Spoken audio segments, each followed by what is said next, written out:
السلام علیکم ورحمۃ اللہ وبرکاتہ۔ اعوذ باللہ من الشیطان الرجیم، بسم اللہ الرحمن الرحیم۔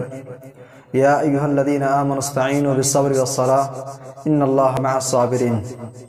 سامعین کرام، سورہ بقرہ آیت نمبر 153 میں نے آپ کے سامنے تلاوت کی ہے، جس کا ترجمہ یہ ہے کہ اے ایمان والو، صبر اور نماز کے ذریعے سے مدد طلب کرو، بے شک اللہ صبر کرنے والوں کے ساتھ ہے۔ اس آیت کریمہ پر اگر غور کیا جائے تو چند سوالات ہمارے سامنے آتے ہیں۔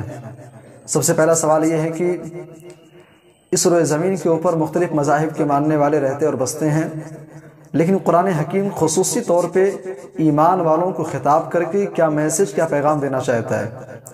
دوسرا سوال یہ ہے کہ نماز تمام عبادات میں سب سے افضل عبادت ہے، لیکن اس آیت کریمہ کے اندر صبر کو نماز پر مقدم کیوں کیا گیا؟ اور تیسرا سوال یہ ہے کہ جب مدد طلب کرنے کی بات آئی تو کہا گیا کہ صبر اور نماز کو لازم پکڑو، لیکن جب اللہ کی معیت کی بات آئی تو کہا گیا ان اللہ مع الصابرین، ان اللہ مع المصلین کیوں نہیں کہا گیا؟ تو پہلے سوال کی طرف آتے ہیں۔ پہلا سوال یہ ہے کہ خصوصی طور پہ ذکر کر کے قرآن حکیم کیا میسج، کیا پیغام دینا چاہتا ہے؟ تو یہ بات آپ بخوبی جانتے ہیں کہ انسان کو مدد کی ضرورت کب پڑتی ہے؟ جب انسان پریشان حال ہو۔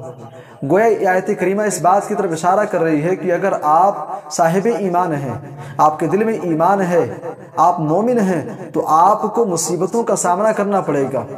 ابتلا و آزمائش کی بھٹی میں، ابتلا و آزمائش کی چکی میں آپ کو پسنا پڑے گا، جیسا کہ اللہ تبارک و تعالیٰ سورہ فاطر کے اندر فرماتا ہے احسب الناس ان یترکوا ان یقولوا آمنا وهم لا یفتنون۔ کیا لوگوں نے خیال کر لیا ہے کہ وہ صرف اتنا کہہ دیں کہ ہم ایمان والے ہیں، ان کو آزمایا نہیں جائے گا، ان کو ابتلا و آزمائش کا سامنا نہیں کرنا پڑے گا؟ ہرگز نہیں۔ اگر آپ صاحب ایمان ہیں تو آپ کو ابتلا و آزمائش اور مصیبتوں کا سامنا کرنا پڑے گا۔ اور دوسرا سوال یہ ہے کہ صبر کو نماز پر مقدم کیوں کیا گیا؟ اس لیے کہ کسی مصیبت اور پریشانی کے وقت صبر کرنا، صبر کو لازم پکڑنا، یہ نماز کے قیام کے بالمقابل یہ زیادہ اشق، زیادہ مشکل اور زیادہ دشوار ترین ہے، اس لیے صبر کو نماز پر مقدم کیا گیا۔ اور تیسرا سوال یہ ہے کہ ان اللہ مع الصابرین کیوں کہا گیا، ان اللہ مع المصلین کیوں نہیں کہا گیا؟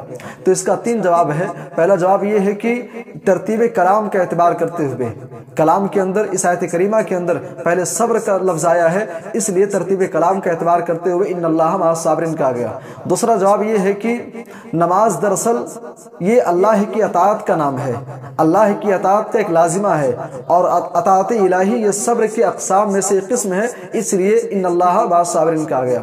اور تیسرا جواب یہ ہے کہ کسی مصیبت اور پریشانی پر صبر کرنا یہ نماز کے قیام کے بالمقابل زیادہ دشوار ترین، زیادہ مشکل ترین ہے، اس لیے ان اللہ مع الصابرین کہا گیا، ان اللہ مع المصلین کے بجائے۔